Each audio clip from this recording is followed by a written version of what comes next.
എല്ലാ പ്രിയപ്പെട്ട പ്രേക്ഷകർക്കും നമസ്കാരം. നമ്മുടെ ചാനലിലെ പുതിയൊരു വീഡിയോയിലേക്ക് എല്ലാവർക്കും സ്വാഗതം. ഭാരതീയ സംസ്കാരത്തിലും ഹൈന്ദവ ആചാരങ്ങളിലും വിശ്വസിക്കുന്ന ഓരോ മലയാളി കുടുംബത്തിനും നിലവിളക്ക് എന്നത് വെറുമൊരു ലോഹനിർമ്മിതമായ വസ്തുവല്ല. അത് നമ്മുടെ വീടിൻ്റെ ചൈതന്യമാണ്, ഐശ്വര്യത്തിൻ്റെ പ്രതീകമാണ്. സാക്ഷാൽ മഹാലക്ഷ്മിയുടെ സാന്നിധ്യമാണ് നിലവിളക്ക് നമുക്ക് നൽകുന്നത്. സന്ധ്യാസമയത്ത് വീട് മുഴുവൻ ശുദ്ധിയാക്കി ഉമ്മറത്ത് ദീപം തെളിയിച്ച് നാമം ജപിക്കുമ്പോൾ മനസ്സിന് ലഭിക്കുന്ന ആ ശാന്തിയും സമാധാനവും മറ്റെവിടെ നിന്നും നമുക്ക് ലഭിക്കില്ല. പലപ്പോഴും നമ്മൾ പാരമ്പര്യമായി കിട്ടിയ അറിവുകൾ വെച്ച് വിളക്ക് കൊളുത്താറുണ്ട്.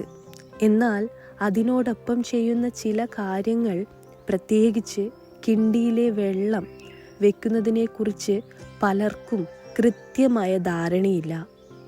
ഈ ചെറിയ തെറ്റുകൾ നമ്മുടെ കുടുംബത്തിൻ്റെ ഐശ്വര്യത്തെ ദോഷകരമായി ബാധിച്ചേക്കാം.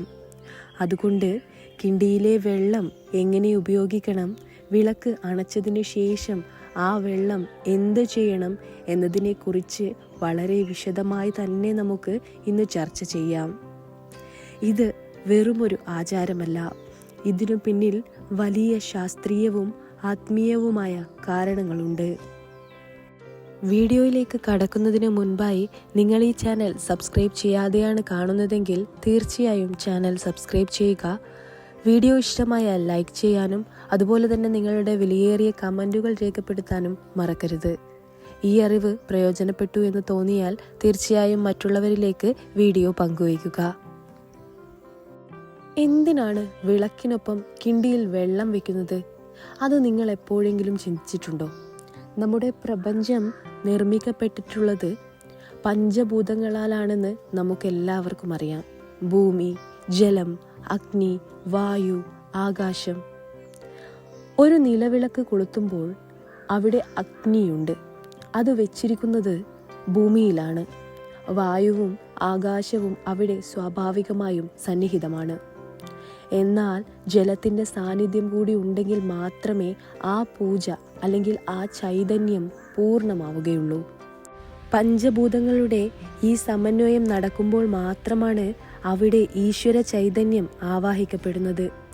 പണ്ടുകാലത്ത് വീടിൻ്റെ ഉമ്മറത്ത് കിണ്ടിയിൽ വെള്ളം വെക്കുന്നത് അതിഥികൾക്ക് കൈകാൽ കഴുകാനായിരുന്നുവെങ്കിൽ പൂജാമുറിയിൽ അത് ദൈവ ചൈതന്യത്തെ നിലനിർത്താനാണ്.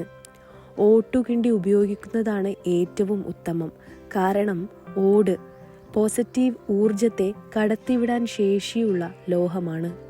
ഓട്ടുകിണ്ടി ലഭ്യമല്ലെങ്കിൽ വൃത്തിയുള്ള വെള്ളിയോ മറ്റു ഉത്തമമായ ലോഹങ്ങളോ ഉപയോഗിക്കാം. പക്ഷേ ജലമില്ലാതെ വിളക്ക് തെളിയിക്കുന്നത് അപൂർണവും ദോഷകരവുമാണെന്ന് ഓർക്കുക. പല വീടുകളിലും കണ്ടുവരുന്ന ഒരു തെറ്റായ പ്രവണതയുണ്ട്. രാവിലെ വെച്ച അതേ വെള്ളം തന്നെ വൈകുന്നേരവും ഉപയോഗിക്കുക എന്നത്. ഇതൊരിക്കലും ചെയ്യാൻ പാടില്ലാത്ത കാര്യമാണ്. ഒരിക്കൽ വിളക്കിനൊപ്പം വെച്ച് പ്രാർത്ഥന കഴിഞ്ഞാൽ ആ ജലം നിർമാല്യമായി മാറുന്നു. ക്ഷേത്രങ്ങളിൽ ഭഗവാന് ചാർത്തിയ പൂക്കളും ചന്ദനവും മാറ്റുന്നതുപോലെ ഓരോ നേരവും പുതിയ ജലം കിണ്ടിയിൽ നിറയ്ക്കണം. പഴയ വെള്ളം വീണ്ടും ഉപയോഗിക്കുന്നത് ദോഷം ക്ഷണിച്ചു വരുത്തും. ഇനി ഈ നിർമാല്യ ജലം എങ്ങനെ കൈകാര്യം ചെയ്യണമെന്ന് നമുക്ക് നോക്കാം. അതിനായി ഞാനിവിടെ ഒരു 5 പുണ്യ വഴികൾ പറയുന്നുണ്ട്. വിളക്ക് അണച്ചതിനു ശേഷം കിണ്ടിയിലെ വെള്ളം എന്ത് ചെയ്യണം എന്നതിനെക്കുറിച്ച് ശാസ്ത്രം നിർദ്ദേശിക്കുന്ന 5 വഴികളാണ് ഞാൻ പറയാൻ പോകുന്നത്. തീർത്ഥമായി സേവിക്കുക. ഏറ്റവും ശ്രേഷ്ഠമായ വഴി ഇതാണ്. വിളക്കണച്ച ശേഷം ആ ജലം ഭഗവാന്റെ പാദതീർത്ഥമായി കരുതി ഭക്തിയോടെ കുടിക്കുക. ഇത് ശരീരത്തിനും മനസ്സിനും വലിയ ഊർജം നൽകും. എന്നാൽ ഇതിൽ വിഷാംശമുള്ള പൂക്കൾ, ഉദാഹരണത്തിന് അരളി എന്നിവ പോലെയുള്ള പൂക്കൾ ഒരിക്കലും ഇടാൻ പാടില്ല.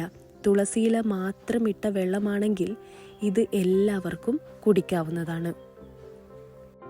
തുളസി തീർത്ഥം രോഗശാന്തിയും പാപമോചനവും നൽകുന്നു എന്നാണ് വിശ്വാസം.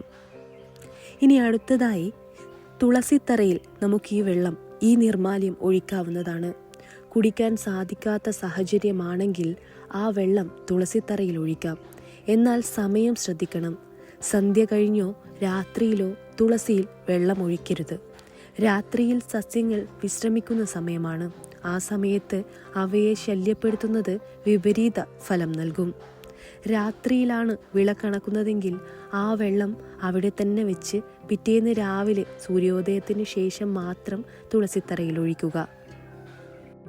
ഇനി അടുത്തതായി, വീടുകളിലെ നെഗറ്റീവ് എനർജിയും ദാരിദ്ര്യവും മൂദേവി എന്നൊക്കെ നമ്മൾ പറയാറുണ്ട്. അതൊക്കെ മാറ്റാൻ ഏറ്റവും നല്ല വഴിയാണ് മഞ്ഞൾ കലക്കി വീടിൽ ചുറ്റും തളിക്കുക എന്നത്.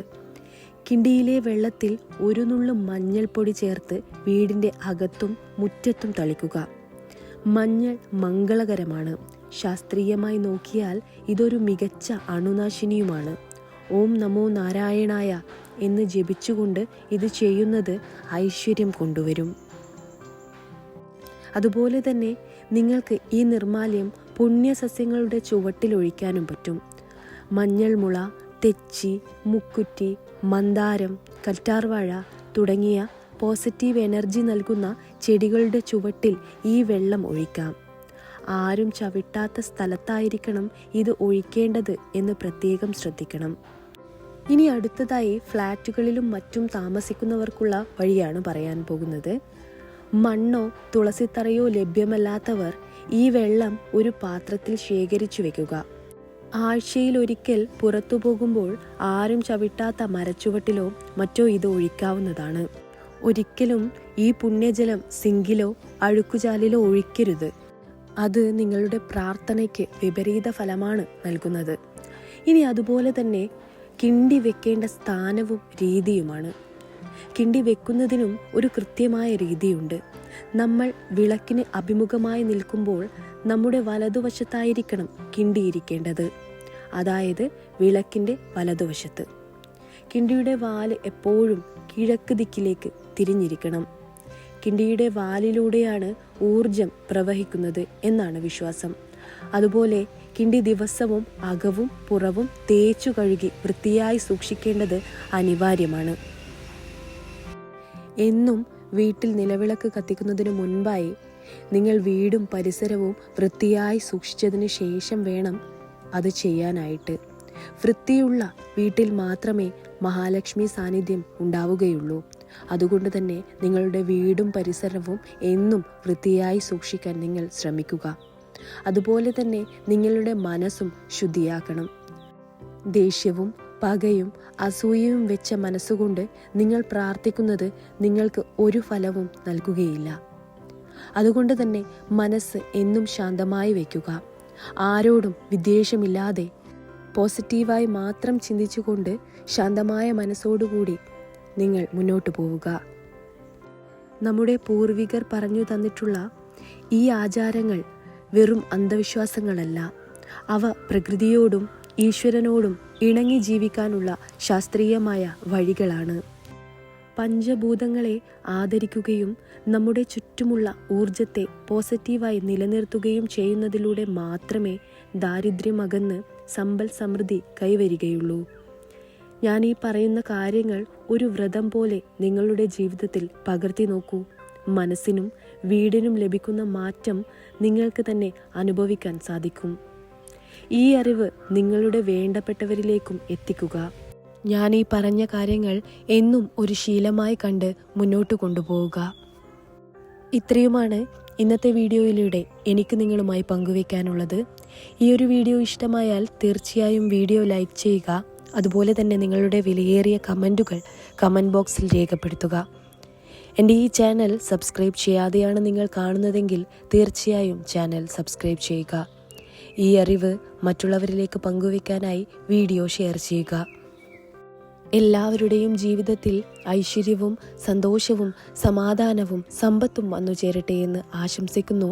അടുത്തൊരു ഉപയോഗപ്രദമായിട്ടുള്ള വീഡിയോയുമായി കാണാം. നന്ദി, നമസ്കാരം.